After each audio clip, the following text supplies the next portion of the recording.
Hello বন্ধুরা, তোতা পাখিদের বাড়িতে তোমাদের সকলকে অনেক অনেক স্বাগত। ওমা, এ কি দেখো, তোতা পাখিদের বাড়িতে কি পরিমাণ বরফ পড়ছে। আর তোতা পাখিরা তো কেউ বাইরে নেই, সবাই মনে হয় ঘরে ঘুমোচ্ছে। তো আজকের ভিডিওটা দারুণ জমজমাটি হতে চলেছে। ভিডিওটা কেউ একটু স্কিপ না করে দেখতে থাকো। তো চলো দেখে নেওয়া যাক কি হয় আজকের গল্পে।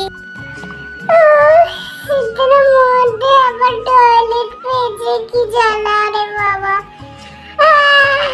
ভাল লাগে না ঠান্ডার মধ্যে, এখন আবার আমার বাথরুমে যেতে হবে। কি বাইরেটা এরকম সাদা সাদা লাগছে না? সকাল হয়ে গেছে কিন্তু তো সাদা কেন ঠান্ডা? ব্যাপারটা কি, যাই তো বাইরে গিয়ে দেখি কি হলো।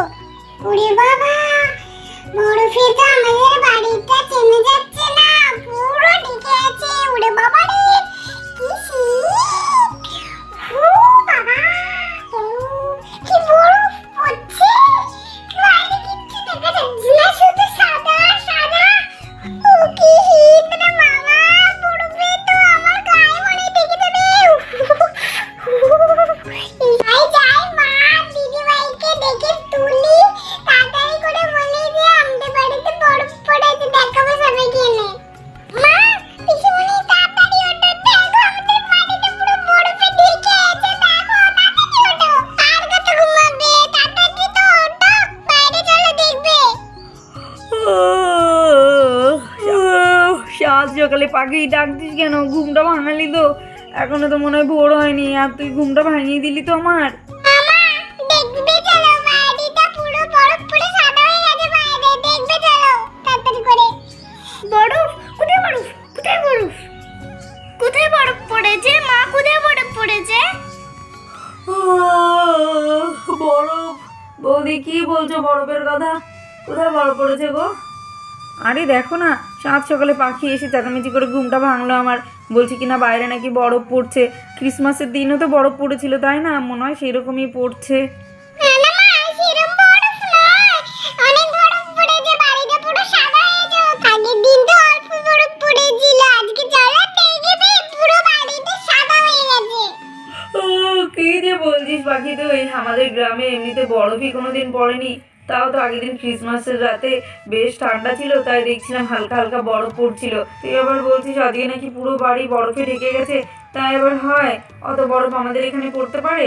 হ্যাঁ হ্যাঁ পিসিমণি, তাড়াতাড়ি চলো, বাড়িটা পুরো সাদা হয়ে গেছে, আর না দেখলে তো তোমরা কেউ বিশ্বাস করবে না। চলোই না বাইরে, তাহলেই তো দেখতে পাবে আমি সত্যি বলছি না মিথ্যে বলছি। যাই দেখি, চলো তো মা, বুনু সত্যি কথা বলছে না মিথ্যে কথা বলছে, চলো দেখি গিয়ে বাইরে।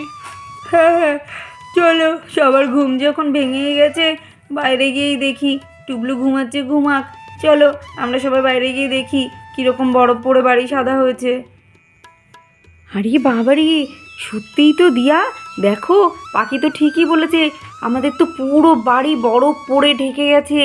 ঘরের চাল, রান্নাঘর, গরুর ঘর, ধানের গোলা, বাথরুমে, দেখো কলঘরে, সব জায়গায় তো বরফ পড়েছে। দেখো তুলসী গাছেও কত বরফ পড়েছে। হ্যাঁ, এত বরফ, সব গাছপালা, ঘরের চাল সব বরফে ঢেকে গেছে। বাবা, ভাবাই যাচ্ছে না আর কি পরিমাণ বরফ পড়ছে আকাশ থেকে। এখনো দেখো পুরো উঠানটা আমার সাদা হয়ে গেছে। মাকে ডাকো, মাও একটু এসে দেখুক বরফ পড়েছে কেমন আমাদের বাড়িতে। হ্যাঁ বৌদি, সত্যি বলেছো, এত বরফ পড়তে আমি কখনো দেখিনি। আমাদের গ্রামে তো আগে কখনো এরকম বরফ পড়েনি। তাও আগের দিন ক্রিসমাসের রাতে দেখেছিলাম হালকা হালকা বরফ পড়ছে, কিন্তু আজকে তো পুরো বাড়িটা সাদা হয়ে গেছে। মনে হচ্ছে যেন আমরা বাইরে কোথাও বেড়াতে চলে এসেছি। সত্যি, পাহাড়ে যেমন বরফ পড়ে তেমনি আমাদের বাড়িটাও দেখো বরফ পড়ে সাদা হয়ে গেছে। দাঁড়াও, মাকে ডাকি। মা, মা, দাদা ভাই, বাইরে আসো তাড়াতাড়ি, এসে দেখে যাও কি হয়েছে। আরে বাবারে, মা, এটা কি আমাদের বাড়ি নাকি আমরা কোথাও বেড়াতে চলে এসেছি, নাকি আমি স্বপ্নে দেখছি? হ্যাঁ, এত বরফ কোথা থেকে আসলো? মনে হচ্ছে আমি স্বপ্নই দেখছি। হ্যাঁ, তাই তো, সত্যি কি আমরা স্বপ্ন দেখছি? আমাদের ঘরের চাল, উঠান, সারা বাড়ি তো বরফে ভরে গেছে। এত বরফ কোথা থেকে আসলো? আরে বাবা রে, মনে হচ্ছে আমরা পাহাড়ে ঘুরতে চলে এসেছি। আমার বাড়িটা তো চেনা যাচ্ছে না, রান্নাঘরেরও কি অবস্থা হয়েছে, বাসনপত্রে বরফ পড়ে সাদা হয়ে গেছে, উনানের উপরেও বরফ পড়ে আছে।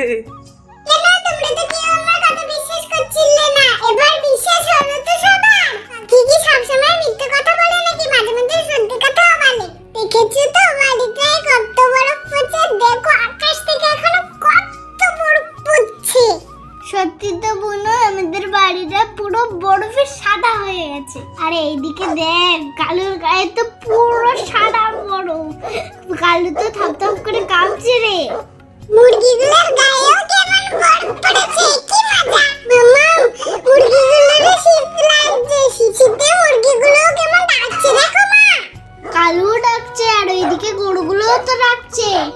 এই যা বৌদি, দেখো গরুগুলোর মনে হয় খিদে পেয়েছে আর শীতও লাগছে, ওই জন্য ওরকম কাঁপছে। আর ওইগুলোর খাবারের ঝুড়িতে দেখো বরফ পড়ে সাদা হয়ে আছে, ওরা বারবার মুখ দিচ্ছে কিন্তু খেতেও তো পাচ্ছে না, না বরফ কি করে খাবে, আরো বেশি করে ডাকছে। ঘাসগুলো পাশে রাখা আছে, যাই ওদেরকে বরং আমি ঘাসগুলো দিয়ে আসি বরফ সরিয়ে। সত্যি রোজ ওদের ডাকেই তো আমার ঘুমটা ভাঙে। আমি সকালবেলা উঠে ওদেরকেই আগে খেতে দিই। ভালোই করলে দিয়া, তুমি ওদের ঘাসগুলো দিয়ে আসলে এবার ওরা শান্ত হয়ে চুপ করে বসে ঘাস খাবে। কিন্তু এত ঠান্ডা পড়েছে, ওদের গায়েও একটু চাদর জড়িয়ে দিতে হবে, নইলে ওদেরও তো ঠান্ডা লাগবে, তাই না? আর সত্যি বরফ পড়ে পুরো বাড়িটা কেমন হয়ে গেছে আর প্রচণ্ড ঠান্ডা লাগছে। যাও ঘরে গিয়ে একটা চাদর গায়ে দিয়ে আসো, আমিও দেখি গায়ে কিছু দিই, খুব ঠান্ডা লাগছে আজকে। পাখি তোতা দেখ, আমরা চলে এসেছি। আরে বাবা, তোদের বাড়িতেও তো কি সুন্দর বরফ পড়েছে। জানিস তো পাখি, আমাদের বাড়িতেও বরফ পড়েছে, সেজন্যই তো দেখতে এলাম। তোরা কি করছিস? খুব ভালো করেছিস, তোরা চলে এসেছিস। চল আমরা বরফ নিয়ে খেলি। ইয়া দিদি ভাই, তোমার শীত লাগছে না? হ্যাঁ শীত লাগছে, কিন্তু বরফ দেখে তো আনন্দ হচ্ছে যে তোদের বাড়ি চলে এলাম। হ্যাঁ দেখ না, বরফ দেখে এত আনন্দ হচ্ছে আমারও যে আমিও সোয়েটার পরার কথা ভুলে গেছি। চল চল একটু বরফ নিয়ে খেলি, তারপরে আমরা ঘরে গিয়ে না হয় সোয়েটার পরে আসবো। হ্যাঁ দিদি ভাই, চলো এখন আমরা বরফ নিয়ে খেলি। বাবা বরফগুলো কি ঠান্ডা! এই নে দিদি ভাই, তুই তো বুকা বুকা কথা বলিস না, বরফ তো ঠান্ডাই হবে। এই তোরা আর বরফ ছুড়াছুড়ি করিস না, দেখ মাথায় পায়ে সব জায়গায় ভর্তি হয়ে গেছে। মা, তোতা পাখিদের কাণ্ড দেখো, বন্ধুদের পেয়ে কিরকম বরফ নিয়ে খেলছে। দেখো সারা গায়ে ওদের বরফে ভর্তি হয়ে গেছে, ওদের ঠান্ডা লাগছে না? বাবা, আমার কি ঠান্ডা লাগছে, মনে হচ্ছে একটা সোয়েটার পরতেই হবে, প্রচন্ড ঠান্ডা লাগছে। তোতা পাখি আর বরফ ছোড়াছুড়ি করিস না, যা এবারে ঘরে চলে যা, ঘরে গিয়ে বই নিয়ে বস। আর তোতা একটা সোয়েটার পর, নইলে মা বকবে। সোয়েটার পরে নে, খুব ঠান্ডা পড়েছে। হ্যাঁ কাকা, যাচ্ছি, আমরা আরেকটু খেলা করি। কি মজা হচ্ছে, কি শীত বাবা! মনে হচ্ছে পাহাড়ের দেশে চলে এসেছি। রে মিষ্টি, আমার খুব মজা লাগছে কিন্তু। ইয়ে, কি আনন্দ! আমাদের বাড়িতে বরফ পড়েছে, একটু বরফে ছুঁয়ে ঘোরাঘুরি খাই। দিভাই, তাহলে আমিও বরফে যাবো, আমরা একটু ঘোরাঘুরি করি বরফে। ইয়ে, কি মজা! আমাদের গায়ের উপরে কত বরফ পড়ছে। ইয়ে, কি মজা হচ্ছে আমাদের।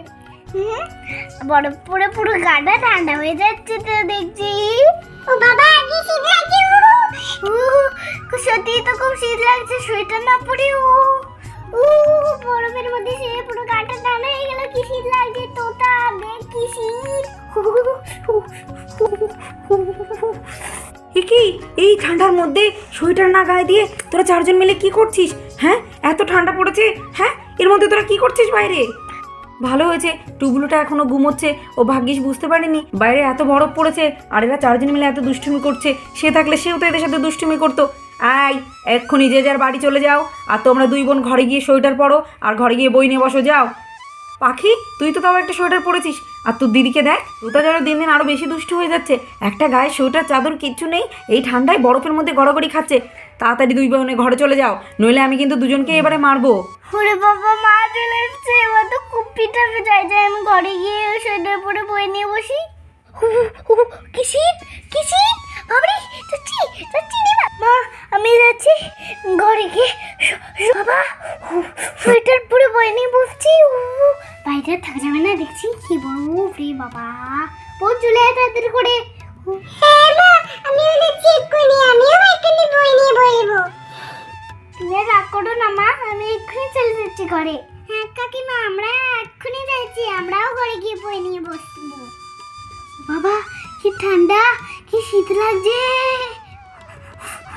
মা, সাহেব, তোমরাও ঘরে যাও, চাদর সোয়েটার কিছু গায়ে দাও, প্রচণ্ড বরফ পড়ছে আর বাইরেটা দেখো খুব ঠান্ডা হয়ে গেছে, সারা বাড়ি তো বরফে ঢেকে গেছে।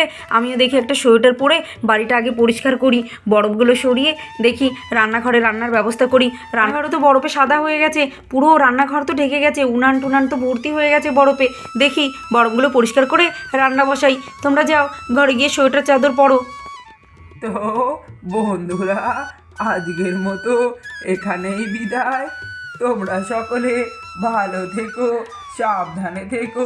বিদায় ছোট্ট বন্ধুরা, দেখা হবে পরের গল্পে।